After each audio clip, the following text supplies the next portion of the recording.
Hola a todos, mi nombre es Gerardo Ferretis de León y soy educador.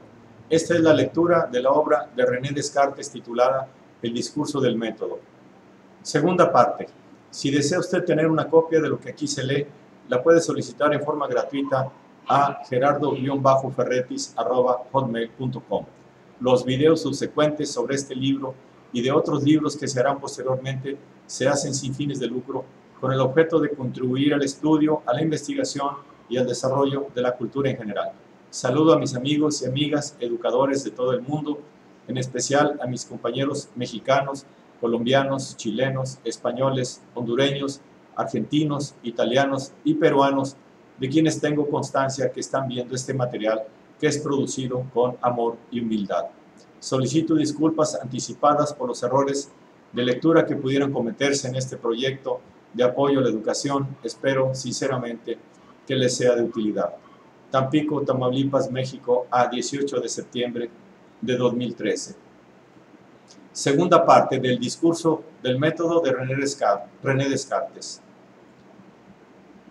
Hallábame por entonces en Alemania, donde me llamara la ocasión de unas guerras que aún no han terminado. Y volviendo de la coronación del emperador hacia el ejército, cogióme el comienzo del invierno en un lugar en donde, no encontrando conversación alguna que me divirtiera, y no teniendo tampoco, por fortuna, cuidados ni pasiones que perturbaran mi ánimo, permanecía el día entero solo y encerrado, junto a una estufa, con toda la tranquilidad necesaria para entregarme a mis pensamientos, entre los cuales fue uno de los primeros el ocurrírseme considerar que muchas veces sucede que no hay tanta perfección en las obras compuestas de varios trozos y hechas por las manos de muchos maestros como en aquellas en que uno solo ha trabajado. Así vemos que los edificios que un solo arquitecto ha comenzado y rematado suelen ser más hermosos y mejor ordenados que aquellos otros que varios han tratado de componer y arreglar, utilizando antiguos muros construidos para otros fines. Esas viejas ciudades, que no fueron al principio sino aldeas y que en el transcurso del tiempo han llegado a ser grandes urbes, están por lo común muy mal trazadas y acompasadas, si las comparamos con esas otras plazas regulares que un ingeniero diseña según su fantasía en una llanura. Y aunque considerando sus edificios uno por uno, encontremos a menudo que en ellos tanto más arte que en los de estas últimas ciudades nuevas, sin embargo, viendo cómo están arreglados, aquí uno grande, allá otro pequeño, y cómo hacen las calles curvas y desiguales, diríase que más bien es la fortuna que la voluntad de unos hombres provistos de razón la que los ha dispuesto de esa suerte. Y si se considera que, sin embargo, siempre ha habido unos oficiales encargados de cuidar de que los edificios de los particulares sirvan al ornato público, bien se reconocerá cuán difícil es hacer cumplidamente las cosas cuando se trabaja sobre lo hecho por otros. Así también imaginaba yo que esos pueblos que fueron antaño medio salvajes y han ido civilizándose poco a poco, haciendo sus leyes conforme les iba obligando la incomodidad de los crímenes y peleas, no pueden estar tan bien constituidos como los que, desde que se juntaron, han venido observando las constituciones de algún prudente legislador. Como también es muy cierto que el estado de la verdadera religión, cuyas ordenanzas Dios solo ha instituido, deben estar incomparablemente mejor arreglado que todos los demás. Y para hablar de las cosas humanas, creo que si Esparta ha sido antaño muy floreciente, no fue por causa de la bondad de cada una de sus leyes en particular, que algunas eran muy extrañas y hasta contrarias a las buenas costumbres, sino porque, habiendo sido inventadas por uno solo, todas tendían al mismo fin. Y así pensé yo que las ciencias de los libros, por lo menos aquellas cuyas razones son solo probables y carecen de demostraciones, habiéndose compuesto y aumentado poco a poco con las opiniones de varias personas diferentes, no son tan próximas a la verdad como los simples razonamientos que un hombre de buen sentido puede hacer naturalmente acerca de las cosas que se presentan. Y también pensaba yo que, como hemos sido todos nosotros niños antes de ser hombres y hemos tenido que dejarnos regir durante mucho tiempo por nuestros apetitos y nuestros preceptores, que muchas veces eran contrarios unos a otros y ni unos ni otros nos aconsejaban acaso siempre lo mejor,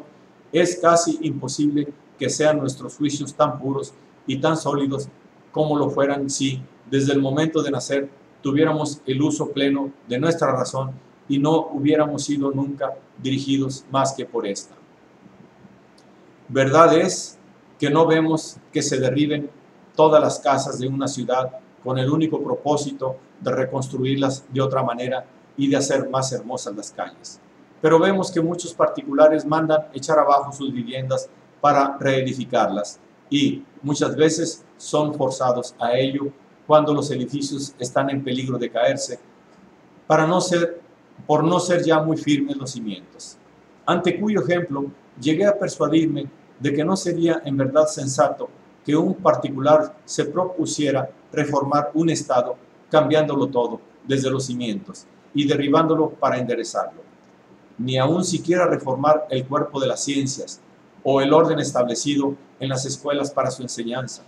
pero que, por lo que toca a las opiniones a que hasta entonces había dado mi crédito, no podía yo hacer nada mejor que emprender de una vez la labor de suprimirlas para sustituirlas luego por otras mejores o por las mismas, cuando las hubiere ajustado al nivel de la razón.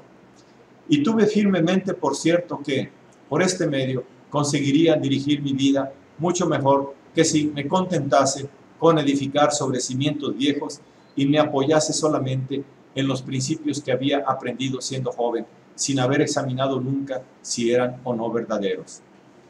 Pues si bien en esta empresa veía varias dificultades, no eran, empero, de las que no tienen remedio, ni pueden compararse con las que hay en la reforma de las menores cosas que atañen a lo público. Estos grandes cuerpos políticos es muy difícil levantarlos una vez que han sido derribados, o aún sostenerlos en pie cuando se tambalean, y sus caídas son necesariamente muy duras. Además, en lo tocante a sus imperfecciones, si las tienen, y solo la diversidad que existe entre ellos basta para asegurar que varios las tienen, el uso las ha suavizado mucho, sin duda, y hasta ha evitado o corregido insensiblemente no pocas de entre ellas, que con la prudencia no hubieran podido remediarse tan eficazmente. Y por último, son casi siempre más soportables que lo sería el cambiarlas, como los caminos reales que serpentean por las montañas, se hacen poco a poco tan llanos y cómodos, por el mucho tránsito, que es muy preferible seguirlos que no meterse en acortar saltando por encima de las rocas y bajando hasta el fondo de las cimas. Por todo esto, no puedo en modo alguno aplaudir a esos hombres de carácter inquieto y atropellado que, sin ser llamados ni por su alcurnia ni por su fortuna al manejo de los negocios públicos, no dejan de hacer siempre, en idea, alguna reforma nueva. Y si creyera que hay entre este escrito la menor cosa que pudiera hacerme sospechoso de semejante insensatez, no hubiera consentido en su publicación. Mis designios no han sido nunca otros que tratar de reformar mis propios pensamientos y edificar sobre un terreno que me pertenece a mí solo. Si, habiéndome gustado bastante mi obra, os enseño aquí el modelo, no significa esto que quiera yo aconsejar a nadie que me imite. Los que hayan recibido de Dios mejores y más abundantes mercedes tendrán sin duda más levantados propósitos. Pero mucho me temo que este mío no sea ya demasiado audaz para algunas personas. Ya la mera resolución de deshacerse de todas las opiniones recibidas anteriormente no es un ejemplo que todos deban seguir. Y el mundo se compone casi solo de dos especies de ingenios, a quienes este ejemplo no conviene en modo alguno, y son, a saber, de los que, creyéndose más hábiles de lo que son, no pueden contener la precipitación de sus juicios ni conservar la bastante paciencia para conducir ordenadamente todos sus pensamientos. Por donde sucede que, si una vez se hubiesen tomado la libertad de dudar de los principios que han recibido y de apartarse del camino común, nunca podrán mantenerse en la senda que hay que seguir para ir más en derechura. y permanecerán extraviados toda su vida. Y de otros que, poseyendo bastante razón o modestia para juzgar que son menos capaces de distinguir lo verdadero de lo falso que otras personas, de quienes pueden recibir instrucción, deben más bien contentarse con seguir las opiniones de esas personas que buscar por sí mismo otras mejores. Y yo hubiera sido, sin duda, de esta última especie de ingenios, si no hubiese tenido en mi vida más que un solo maestro, o no hubiese sabido cuán diferentes han sido en todo tiempo las opiniones de los más doctos. Mas, habiendo aprendido en el colegio que no se puede imaginar nada, por extraño e increíble que sea, que no haya sido dicho por alguno de los filósofos, y habiendo visto que, en mis viajes, que no todos los que piensan de modo contrario al nuestro son por ello bárbaros y salvajes, sino que muchos hacen tanto o más uso que nosotros de la razón. Y habiendo considerado que un mismo hombre, con su mismo ingenio, si se ha criado desde niño entre franceses o alemanes, llega a ser muy diferente de lo que sería si hubiese vivido siempre entre chinos o caníbales. Y que hasta en las modas de nuestros trajes, lo que nos ha gustado hace 10 años y acaso vuelva a gustarnos dentro de otros 10, nos parece hoy extravagante y ridículo. De suerte que más son la costumbre y el ejemplo los que nos persuaden que un conocimiento cierto. Y que, sin embargo, la multitud de votos no es una prueba que valga para las verdades algo difíciles de descubrir, porque más verosímil es que un hombre solo dé con ellas que no todo un pueblo. No podía yo elegir a una persona cuyas opiniones me parecieran preferibles a las de las demás, y me vi como obligado a emprender por mí mismo la tarea de conducirme. Pero como hombre que tiene que andar solo y en la oscuridad, resolví ir tan despacio y emplear tanta circunspección en todo, que a trueque de adelantar poco, me guardaría al menos muy bien de tropezar y caer. E incluso no quise empezar a deshacerme por completo de ninguna de las opiniones que pudieron antaño deslizarse en mi creencia sin haber sido introducidas por la razón, hasta después de pasar buen tiempo dedicado al proyecto de la obra que iba a emprender, buscando el verdadero método para llegar al conocimiento de todas las cosas de que mi espíritu fuera capaz. Había estudiado un poco, cuando era más joven, de las partes de la filosofía, la lógica y de las matemáticas, el análisis de los geómetras y el álgebra, 3 artes o ciencias que debían, al parecer, contribuir algo a mi propósito. Pero cuando las examiné, hube de notar que, en lo tocante a la lógica, sus silogismos y la mayor parte de las demás instrucciones que da, más sirven para explicar a otros las cosas ya sabidas e incluso, como el arte de Lulio, para hablar sin juicio de las ignoradas, que para aprenderlas. Y si bien contiene, en verdad, muchos muy buenos y verdaderos preceptos, hay, sin embargo, mezclados con ellos, tantos otros nocivos o superfluos que separarlos es casi tan difícil como sacar una Diana o una Minerva de un bloque de mármol sin desbastar. Luego, en lo tocante al análisis de los antiguos y al álgebra de los modernos, aparte de que no se refieren sino a muy abstractas materias que no parecen ser de ningún uso, el primero está siempre tan constreñido a considerar las figuras que no puede ejercitar el entendimiento sin cansar grandemente la imaginación. Y en la segunda, tanto se han sujetado sus cultivadores a ciertas reglas y a ciertas cifras que han hecho de ella un arte confuso y oscuro, bueno para enredar el ingenio en lugar de una ciencia que lo cultive. Por todo lo cual pensé que había que buscar algún otro método que juntase las ventajas de esos 3, excluyendo sus defectos. Y como la multitud de leyes sirve muy a menudo de disculpa a los vicios, siendo un estado mucho mejor regido cuando hay pocas, pero muy estrictamente observadas, así también, en lugar del gran número de preceptos que encierra la lógica, creí que me bastarían los 4 siguientes, supuesto que tomase una firme y constante resolución de no dejar de observarlos una vez siquiera. Fue el primero: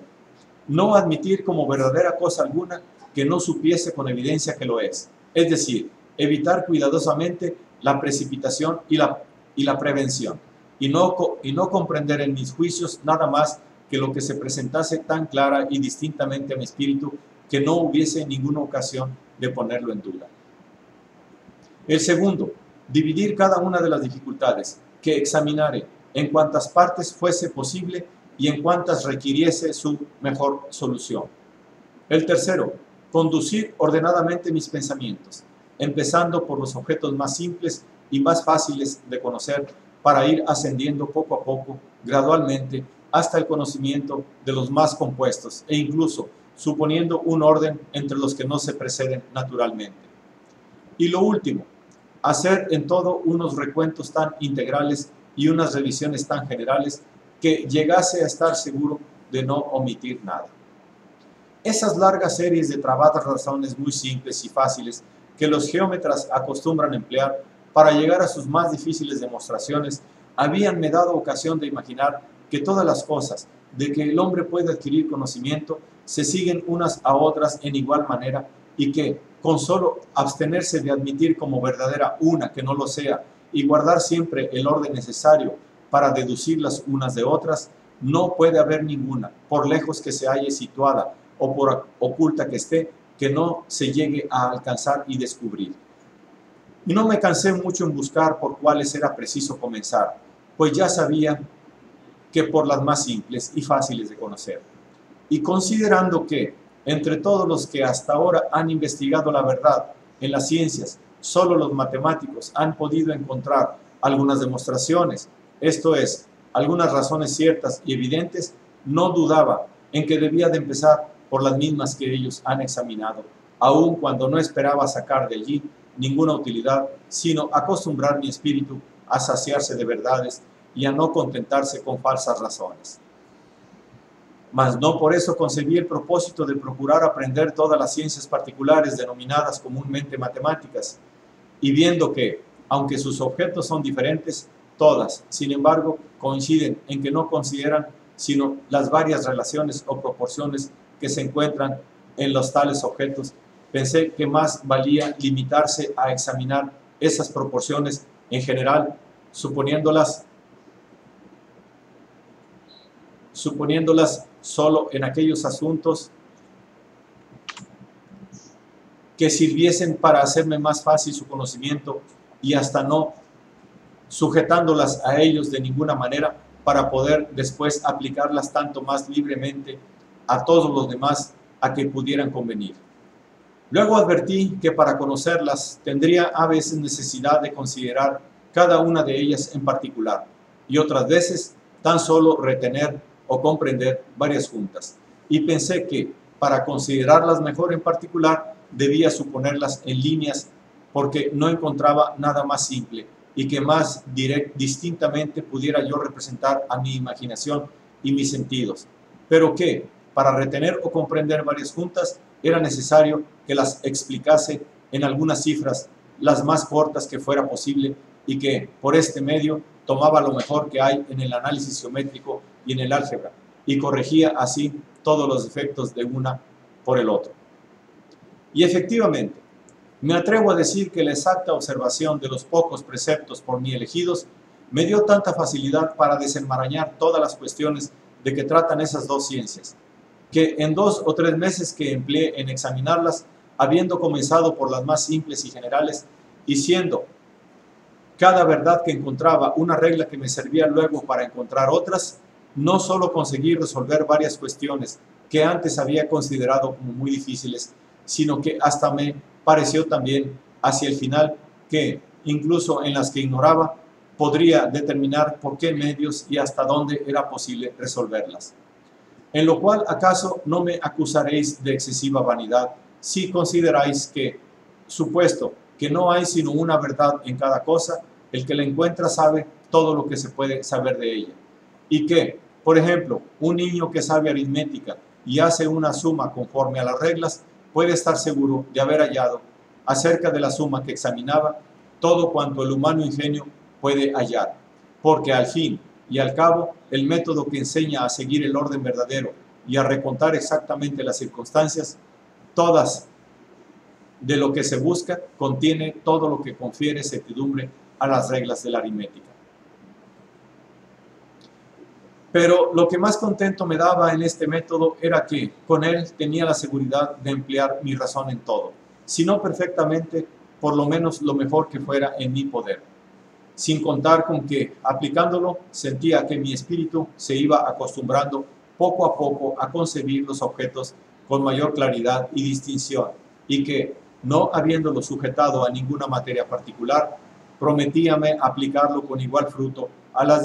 las dificultades de las otras ciencias, como lo habían hecho a las del álgebra. No por eso me atrevía a empezar luego a examinar todas las que se presentaban,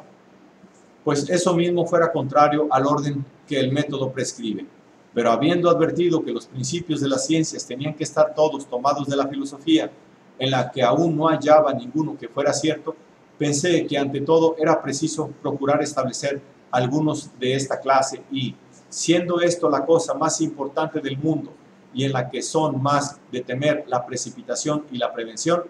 creí que no debía acometer la empresa antes de haber llegado a más madura edad que la de 23 años que entonces tenía, y de haber dedicado buen espacio de tiempo a prepararme, desarraigando de mi espíritu todas las malas opiniones a que había dado entrada antes de aquel tiempo, haciendo también acopio de experiencias varias que fueran después la materia de mis razonamientos y, por último, ejercitándome sin cesar en el método que me había prescrito para afianzarlo mejor en mi espíritu.